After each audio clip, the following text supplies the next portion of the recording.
So this morning, because it is Laity Sunday, our laity person of the day is our new disaster response coordinator. And we pray that it all goes according to as little glitches as possible. How's that? So here she is. Let's give her a warm welcome. Leslie Foland.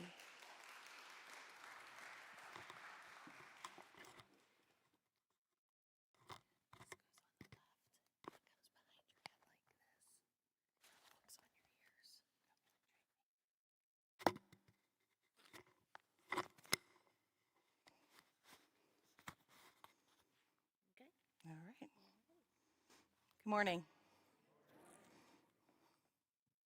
I don't know if I can do any better than Pastor Kendra with the children's service, but I'm going to give it my best shot.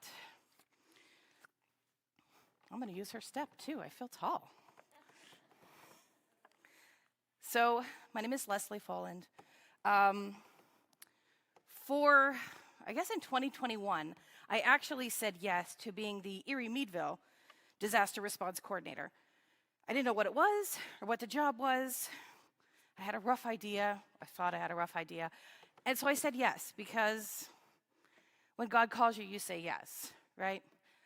I spent about a year having no idea what I was doing with the job. There was some flooding in Titusville, and I got a call from Dave Kissinger, who was the conference coordinator at the time. And he said, hey, you need to organize this. And I said, what am I doing? And so he helped me through that. He said, call these people, see if you can get some people to come and respond to these homes that need some help. And I said, okay. So I sent out a bunch of emails and I made a few phone calls. And well, unfortunately, in the Erie Meadville district, we don't have very many ERTs anymore. A lot of them have moved or fully believe that they are too old to do the job. I strongly disagree. So anyone who's here today believes that they are too old to do anything in disaster relief, let me be the first person to tell you that you're absolutely wrong. All right. So,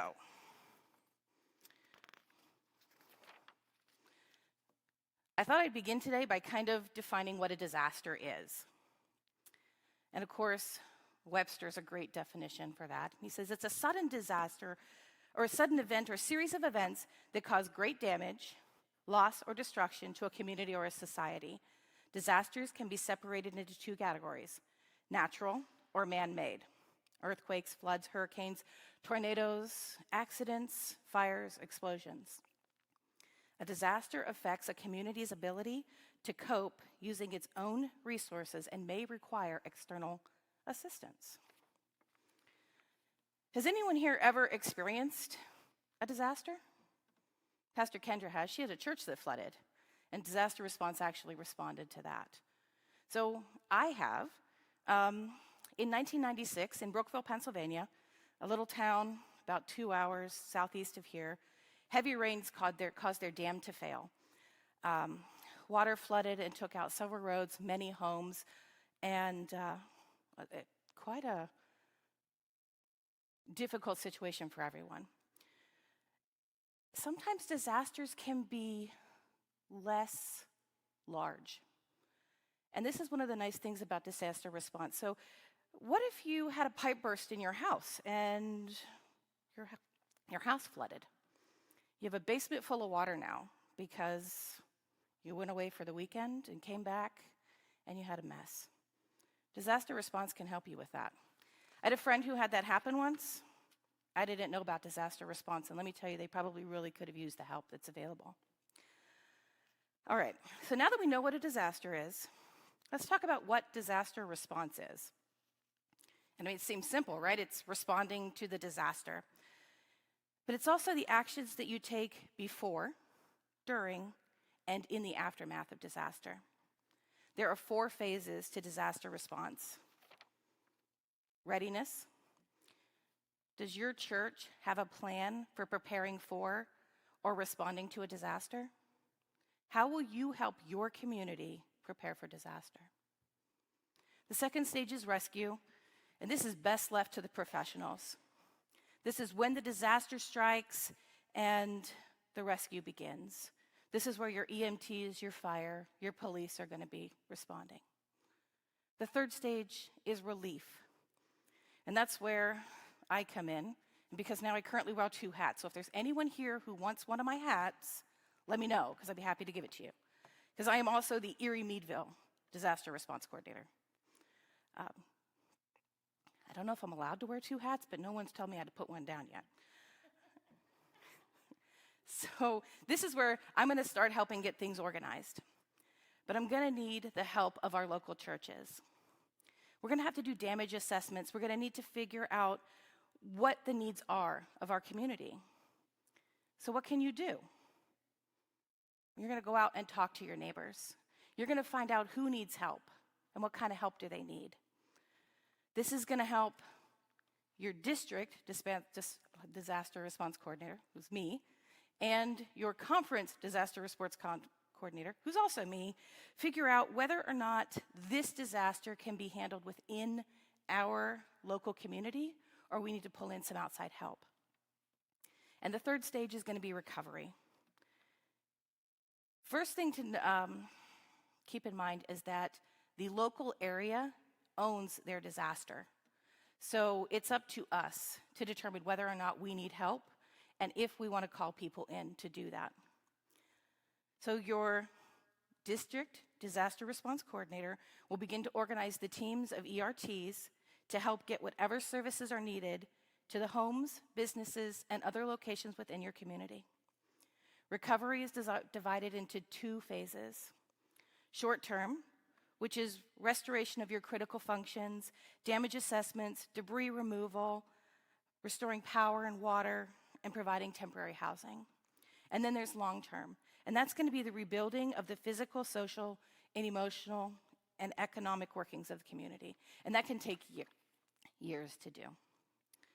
So, now that we've said we're going to call in teams of ERTs, what's an ERT? These are going to be your individuals who have successfully completed UMCOR's early response training. This is the training that prepares them to respond to disasters in their local community and, when requested, to deploy to other areas to help with their recovery efforts. These are ideally teams of 6 or more individuals. So why 6? Because there are 6 key positions within a disaster response team. And having 6 people to fill 6 positions allows you to kind of evenly distribute the work.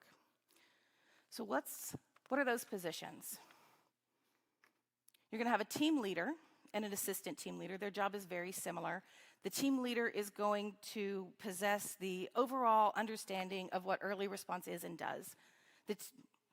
Sorry, I think I'm banging on the pulpit. I apologize. The assistant team leader is going to do something very similar. They might be someone who's kind of learning to move into that role of team leader. The important skills for these people are going to be a leadership skill and, of course, the knowledge of disaster response. Then you have your logistics coordinator. And this is the person who helps the team find their needed supplies, transportation, especially when responding outside of your local community.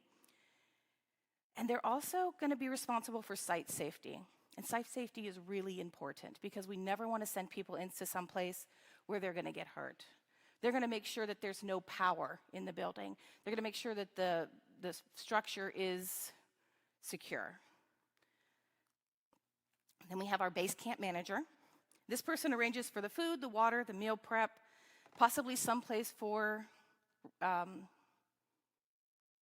ERTs to sleep.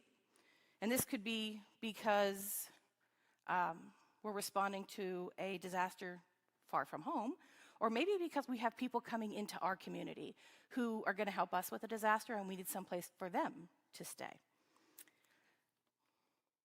They're also going to kind of liaise with your local church. Sometimes it's the church you're sleeping in, to make sure that things are being taken care of. Our next position is, of course, our equipment manager. And their job is just to make sure that the tools that are in the trailer are cleaned and stored at the end of every day. There is a lot of money in these trailers, and so it's important to make sure that everything goes back and we take good care of it. And then we have our safety officer. I kind of think of the safety officer as the mom, because their responsibility is to make sure that the team is cared for. They're going to make sure that they're taking breaks, that they're getting enough to drink, they're using their PPE. We all know what PPE is, right? Post-COVID, I think everyone knows PPE, right? Okay. And then our final position is our listener and recorder. And this person is responsible for listening to the survivors. This could mean being a shoulder to cry on, making sure that the team knows what making sure that the team knows what the survivor's wishes are. It is always up to the survivor to make decisions about their personal disaster. Maybe you're just listening to them share memories. It's important to note that you're not going to put your pastor in this position. This person does not provide pastoral care. So now we know what the roles are within a team. What does an ERT do? Well, to be perfectly honest, the role of an ERT will depend on the needs of the survivor. We might be doing a muck out. This is when we clean out the area that has been affected by the disaster. If there was a flood, for example, the basement might be full of water, mud, and debris. We would begin by pumping out the water, pulling out the debris, which might be somebody's personal possessions. We will have to go through these possessions with the survivor and try to salvage any items that the survivor might want. We also might need to gently explain to the survivor why some items can't be salvaged. And then, if there's mud, we're going to shovel the mud out of the basement. And this is usually done using 5-gallon buckets and a shovel. It's not a highly technical process. Once this is done, we wash everything down, get it good and clean. Maybe open the walls so that things can dry out. And remove any insulation that might be there. Because you know what mold loves more than anything else? Dark, damp places. If there's roof damage, we might have to put a tarp on the roof until a contractor can come in and assess the damage. Every recovery is different. No two will ever be exactly the same. Even two homes in the same neighborhood affected by the same disaster can have drastically different recoveries. What do I got here? This picture. This is going to show you the first recovery I ever went on with a disaster response team. This was actually about this time last year. I went to Fort Myers, Florida to respond to a call for help after Hurricane Ian. During the 3 days that we spent in Florida, we worked every day in this home. Another team from Georgia, I think, came in and mucked out the house. Everything this survivor owned was piled up in her driveway, waiting for dumpsters so that it could be loaded up and hauled away. Her home had 4 feet of water in it. Take a moment and think about what in your home is below 4 feet. Everything below 4 feet had to be thrown away. The nature of this disaster was seawater and sewage. And, well, it's hard to salvage stuff that's been in that kind of disaster. It's really hard to clean large items of furniture, especially wood and dishes, anything ceramic, because they absorb that water. Any appliance that's been in the water, gone. Salt water creates a fire hazard. Most of this survivor's life was cleaned out of their home. She took a small duffel bag with her when she left her home, and that was basically what she had left of her life. 75 years, that's what she had left. Can you move to the next slide for me? So I don't know if you can see it, but these are the water lines on the outside of the home. That was the first thing we saw when we arrived, and I'll tell you, I had never seen water that high. It was humbling. And then this one, nope, I guess I didn't delete that slide. Go ahead, skip again. Nope, keep going. Keep going. This is the inside of her home. And you can see on the door, the water line there, how high that water got inside her home. This was actually her laundry room. It's pretty empty. There's dirt and debris on the floor still. So then we got there, and using a handy-dandy tool called a moisture meter, we determined how high the walls had to be cut out. Most of the walls had to be cut out about 4 feet, 5-ish. David Kissinger is really good about figuring this stuff out because somebody has to come in behind you and do a rebuild. And so he was very, very meticulous about making sure that when we cut walls out, we would be able to bring in and cut drywall easily and quickly to fill those holes. Not that we were going to do that, but the team coming in behind us. The walls in this home were plaster and lathe, which let me just tell you, that was a lot of work to cut out and haul out. But we did it for 3 straight days. That's me. You can skip to the next slide. That was the kitchen. Everything in the entire kitchen, from floor to ceiling, had to be removed from the home. By the time we got there, the cement walls, because this house had cement walls as well, were starting to grow mold, and you can see that. There's a chemical in the trailer that we have that we spray on that and scrub it down, and it actually does a really amazing job, but it's very, very expensive for stopping mold growth if you can catch it soon enough.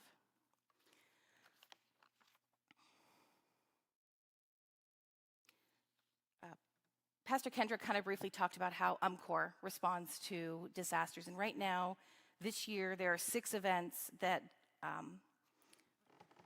oh, that's the church we slept in on the way down. Okay.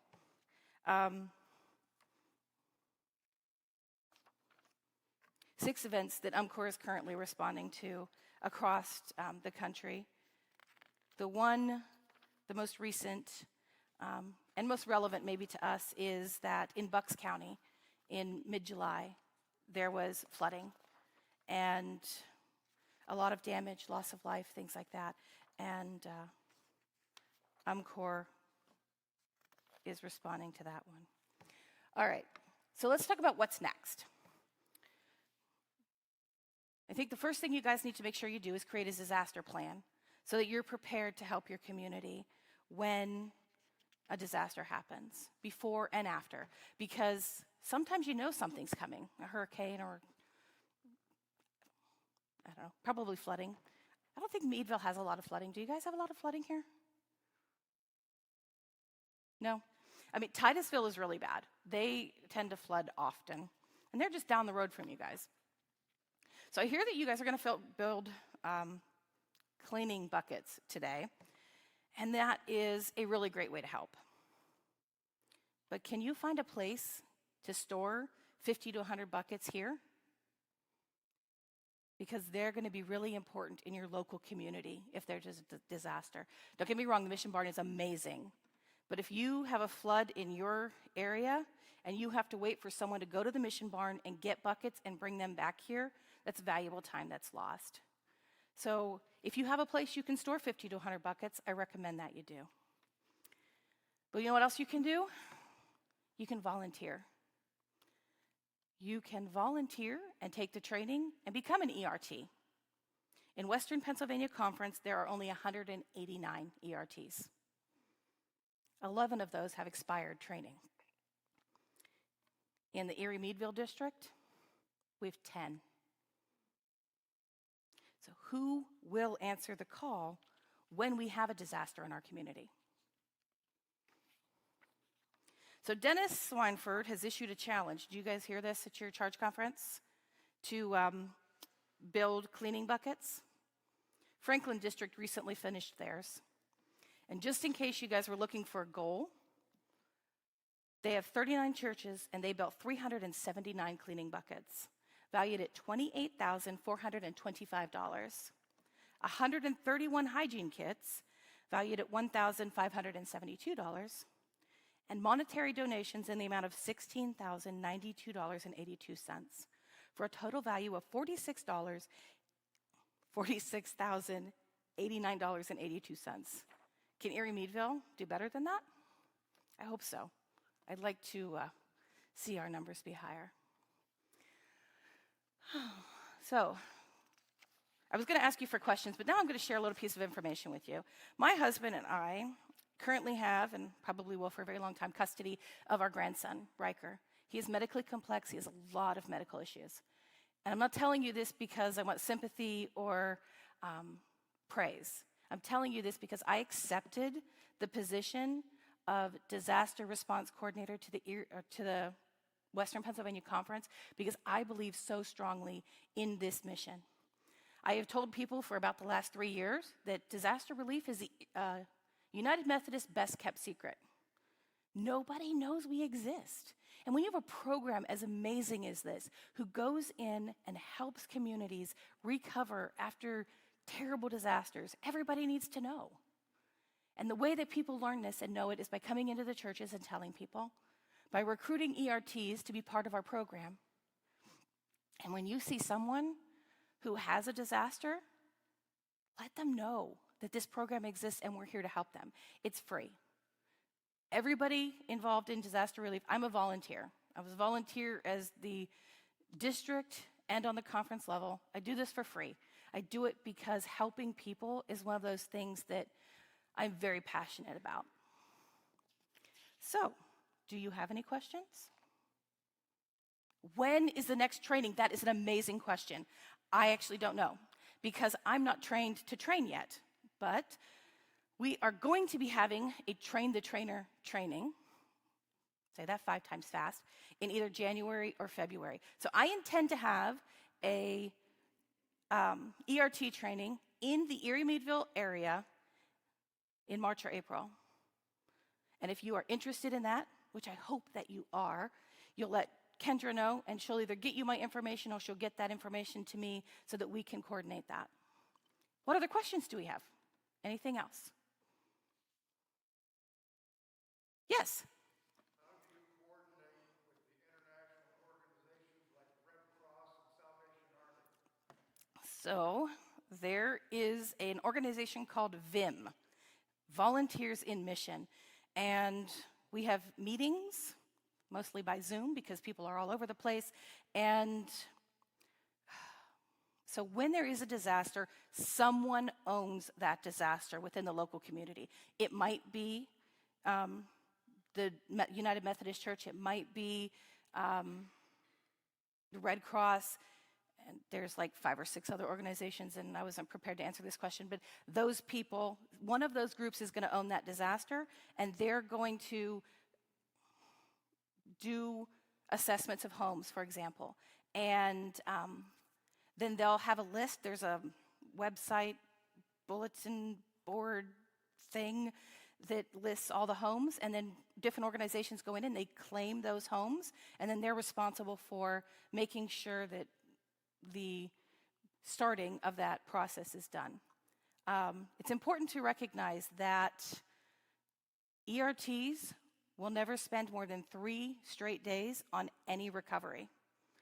And that is because the emotional, the physical, and the spiritual draining that comes from that is overwhelming. And I would never have believed that until I spent 3 days in Florida responding to the disaster there.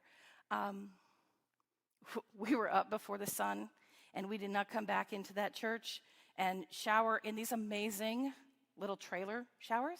Really great. I highly recommend you never have to do that. But it feels a little weird. It's like the floor moves. It's kind of interesting. But if I would not have been limited to 3 days, I would have stayed. One of the things that really struck me for my response into Florida was talking to Steve, who was the coordinator of that mission. And he told me, even today, there are going to be homes in that community that are living with mold, that have not had their homes treated because they don't have the financial means to do it, and they don't know that there are organizations that can help them. 5 years from now, there will still be homes in Florida recovering from Hurricane Ida. And to me, that is heartbreaking. Did I answer your question? All right. Thank you guys so much for allowing me to come.